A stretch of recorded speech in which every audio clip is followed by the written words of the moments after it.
There, where not a habitation stood before, abodes of men irregularly massed like trees in forests, spread their spacious tracks, o'er which the smoke of unremitting fires hangs permanent and plentiful as wreaths. Nowhere did fires burn more unremittingly than at Coalbrookdale in the West Midlands, the cradle of the Industrial Revolution.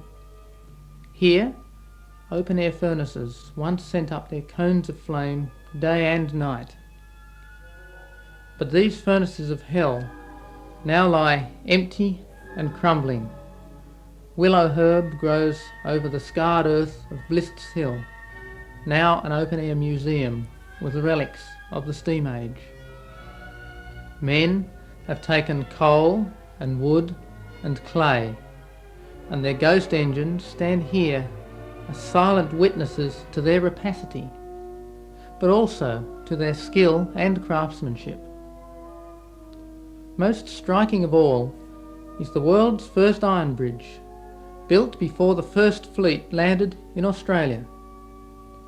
Crossing the River Severn from the worn-bricked houses of Ironbridge to a wooded hillside, it is a delicate tracery of circling ironwork, held together without benefit of bolts or rivets.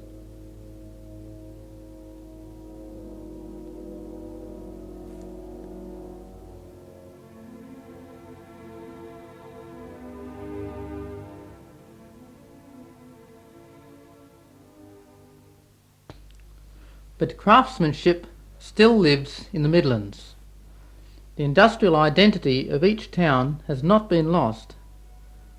Leather at Walsall, glass at Brierley Hill, locks at Willenhall, and the potteries, centred on Stoke-on-Trent, where the trade has flourished since the 17th century.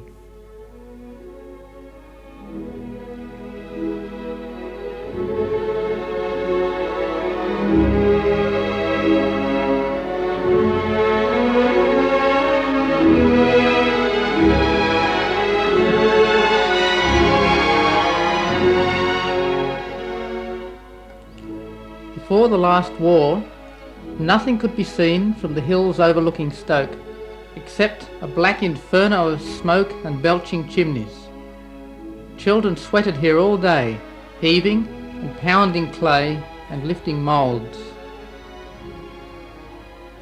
Now, the kilns or hovels are gone, and with them the inhuman working conditions and polluted atmosphere. Gone too, perhaps, is the romance and vigour of traditional pottery making, to be replaced by production lines and boredom. The decorating shop is the most glamorous department. Each girl comes straight from school at 16 and is trained for 2 years. The brushes are very long, hands unwavering. Pride in their ability and a love of beauty are apparent. One piece, the Arabian Nights, takes fully 6 weeks to paint and costs over £1,000.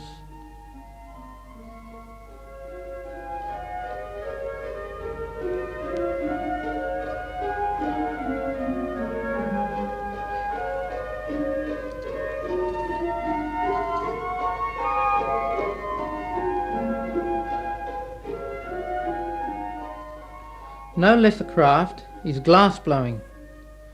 At Stuart Crystal, the teams work round the traditional chairs, while the great furnace gapes redly in the centre of the crowded room. Despite the pressure of the piecework system, the magic remains.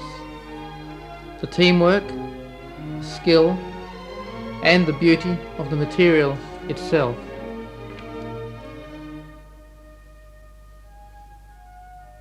Other crafts, other skills. Saddles have been made in Walsall since the 16th century. The pace in the workshop at Eldonian Brooks is tough and fast, though the atmosphere is calm and heavy with the sweet smell of beeswax.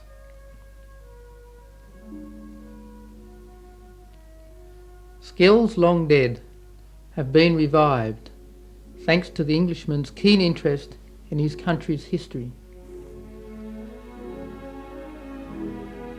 At the Gladstone Pottery Museum, a cooper still plies his trade, though his barrels have given way to stainless sterile steel.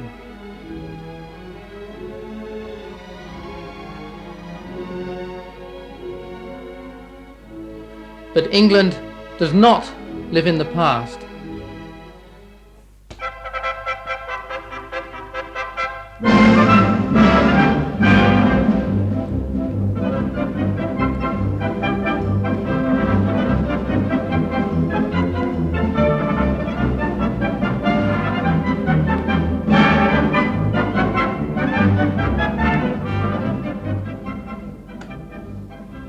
The Midlands are still the industrial heart of the country. One of the largest and most progressive firms in earth-moving equipment is J.C. Bamford, also well known in Australia. Joe Bamford is a hard-headed businessman, albeit an eccentric one.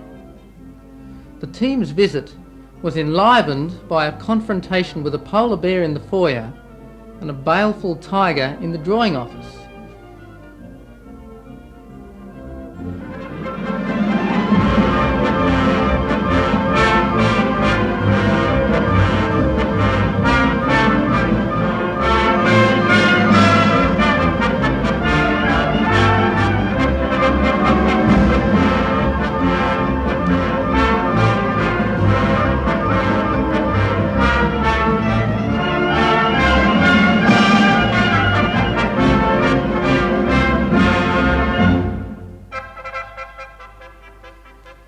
Even more memorable was a trip down to the working face of Hemheath Colliery, over a kilometre below the surface.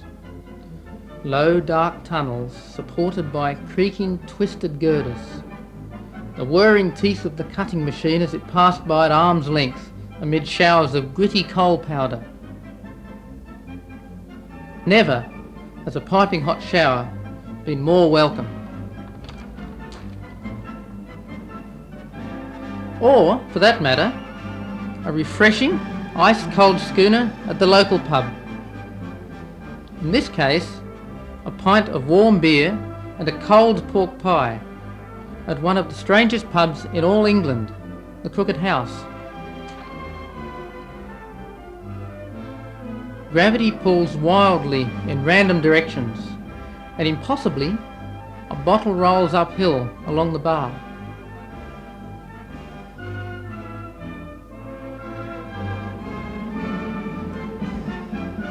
Under these conditions, our game of snooker was a write-off.